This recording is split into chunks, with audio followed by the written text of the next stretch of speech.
I believe the veil is thin, that our Angelcestors are always nearby.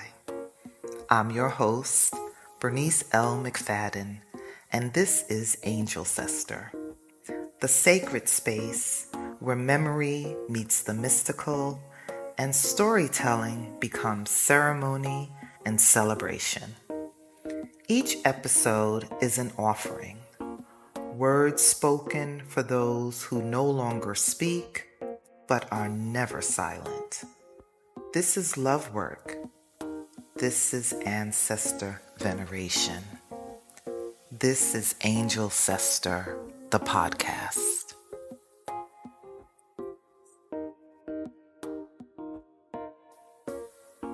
Angelcestor, the podcast, is a protected work. All stories, recordings, and materials shared here are the sole copyright of Bernice L. McFadden. Please don't reproduce or reuse anything you hear without written permission. Thank you for respecting the sacred nature of these stories. This week's story comes from Sherriece Deann Hughes for her father, Angelcestor Kenneth Randolph Hughes. A Daughter's Promise. I had been wanting to go back to school for a long time. 15 years had passed since I got my associate's degree from Medgar Evers College, and the broken promise I made to my father that I would continue to get my bachelor's constantly gnawed at me, especially once he passed away. In 2023, I began to feel utterly unsettled. It was itching for growth. Books have always been an important part of my life, and the Bookstagram page I started, where I review books and engage with readers and authors, was a bomb, but then began to help inflame the itch. I wanted to do more with books. I wanted to learn about literature and the craft of writing because I am a caregiver for my grandmother. I couldn't get a job that would help soothe the itch. That's a firstborn girl story for another time. But I had to do something. I had to do something for me because I was always doing for others. I then began noticing I was seeing angel numbers a lot, especially 444. At first, I thought nothing of it, but it came to a point where I couldn't ignore the fact that the angels were trying to tell me something. Specifically, my dad. My dad, who was always my champion and my biggest cheerleader, was letting me know it was time to keep the promise I made to him because that promise was the cure for my itch. But I was intimidated. I'm 45. I thought, I'm too old. It's too late. What kind of job can I get with an English degree at this age? I haven't written in years. Then one night, while sitting in my doubt, I remembered when I was a teenager, I overheard someone ask my dad if I could rap. He instantly said, "Yes, of course she can." I was like, "What?" I actually could, but he didn't know that.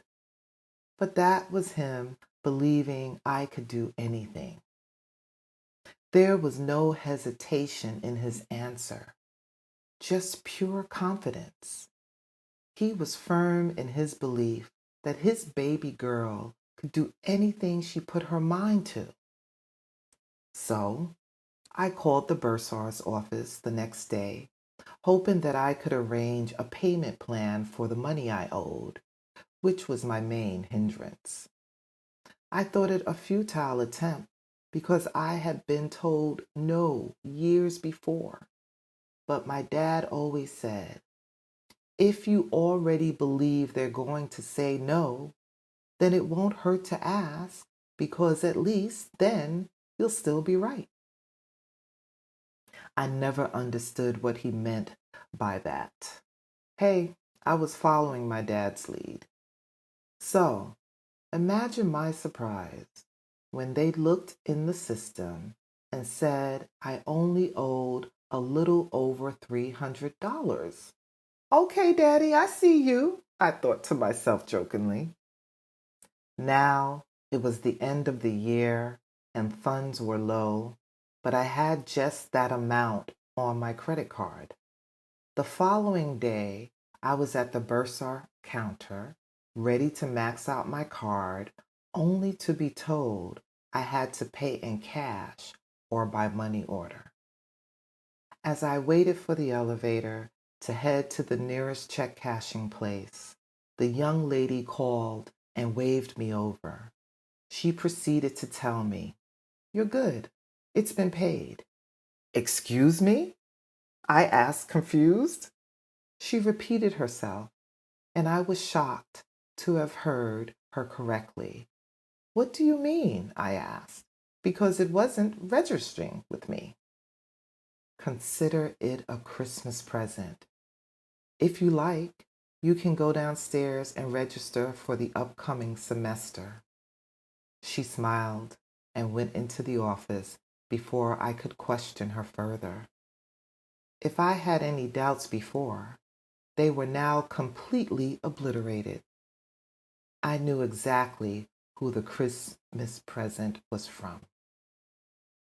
In less than an hour, I was enrolled as an English major with a concentration in creative writing. I left engulfed by emotions as strong as my daddy's hugs. I was immensely thankful. Thankful to know that my father was still supporting me and making a way for me to become everything he believed I could be. I have been acing all of my classes, and next semester I will completely fulfill my promise when I earn my degree. My Angelcestor showed me that it is never too late to follow your dreams and never too late to keep your promises.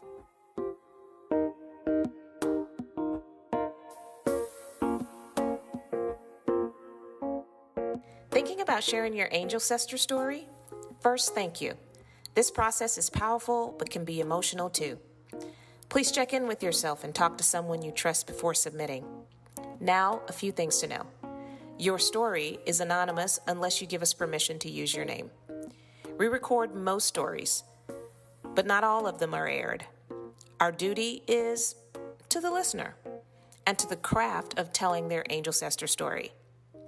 This isn't about just being heard, it's about being of service.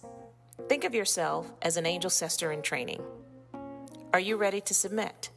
If you are, visit bernicelmcfadden.com/Angelcestor. And above all, take care of your spirit. Another name remembered, another life honored. Thank you for listening to Angelcestor. If something here stirred you, carry it, share it, speak it, subscribe to it. And if you've got a story to tell about the ones still walking with you, come through by submitting your story. I'm Bernice L. McFadden. Until next time, stay in the story.